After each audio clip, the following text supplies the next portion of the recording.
Today, we are going to walk through the main mistake most people do when they start an online business. And we're going to go through my epic fail as well to make sure you don't do the same. This all happened because there was a time in my digital marketing agency where I became the bottleneck of absolutely everything. And it turned to the point where I couldn't make a decision on what I wanted for dinner.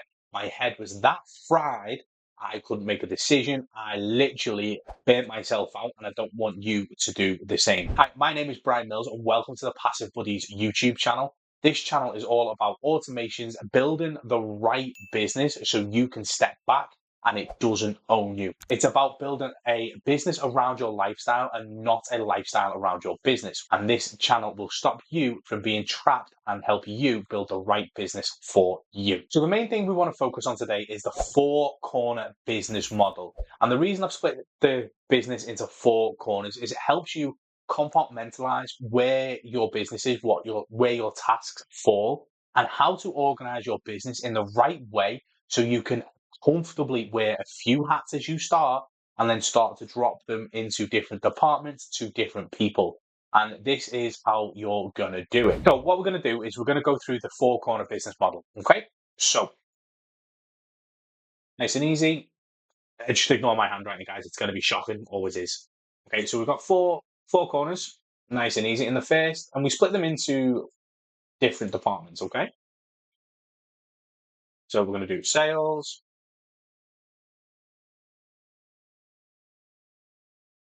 marketing,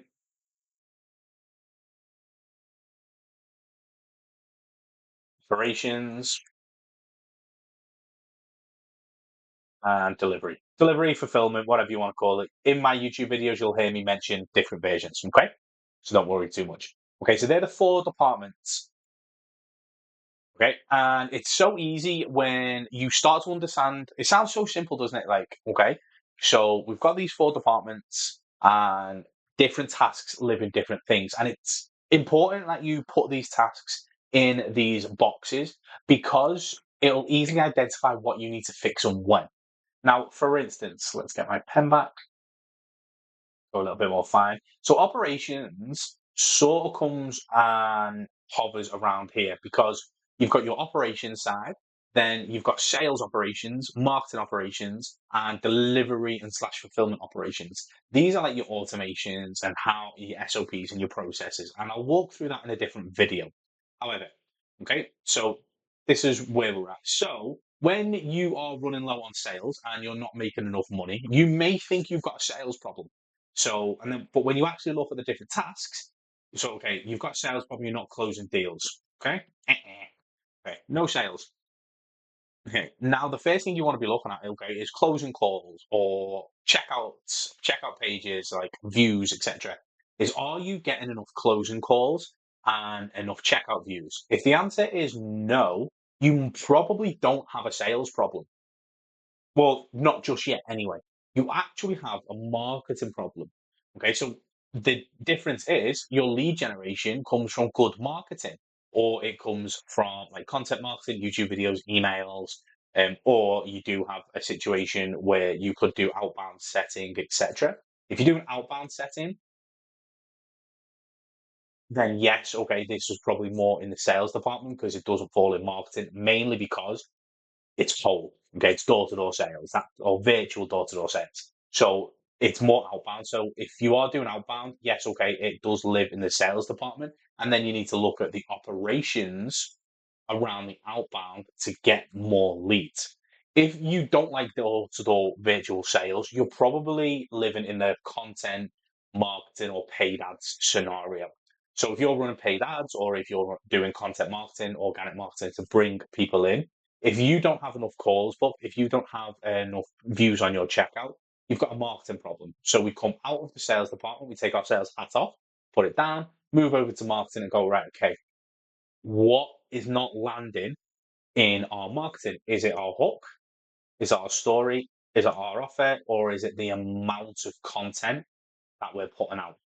So, for instance, if you're getting good views on your content, then you're like, okay, cool. So we're getting good views, but is the story or the CTA not landing? Okay, so we're getting the views, so the hook's working. Perfect. Retention is the people staying to watch your video. So if you've got a really good retention rate, say it's 50% on, say, short form, okay, cool, your story's working as well. Is it the right story that aligns with the offer? That's something to look at. So if you're getting a good retention rate on your videos, it's okay. So what's the CTA? Is the CTA really, really weak?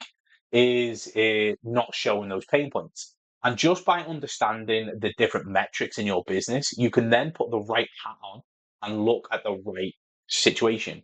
If it's the volume of content, you're not getting enough volume, then we take the volume issue, right? And then we go and have a look at operations. How can we operationally deliver more content? How can we get more content out? How can we increase the speed and the quality?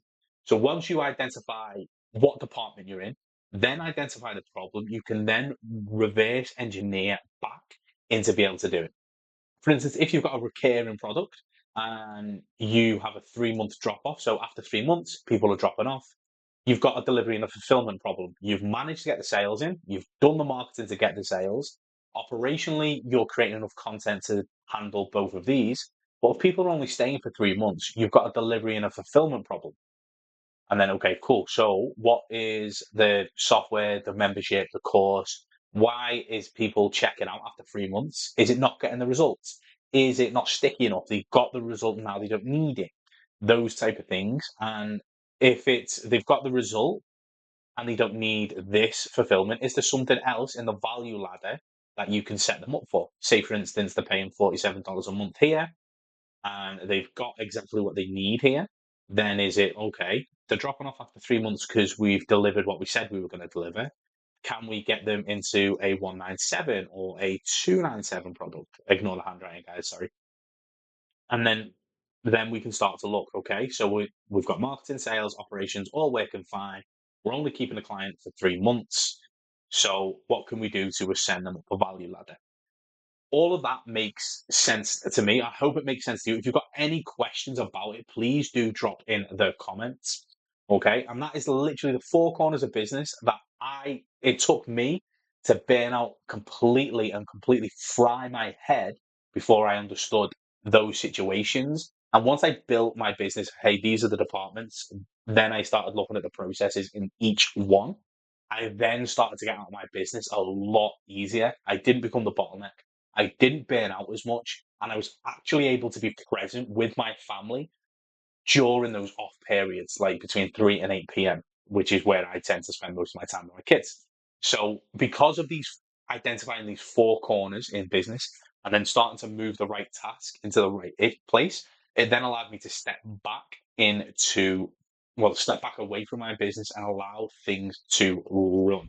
If you've loved the video, please like and subscribe. Also, don't forget to check out this video here as we walk you through more in depth on how to build a snapback system so you are not owned by your business. See you in the next one.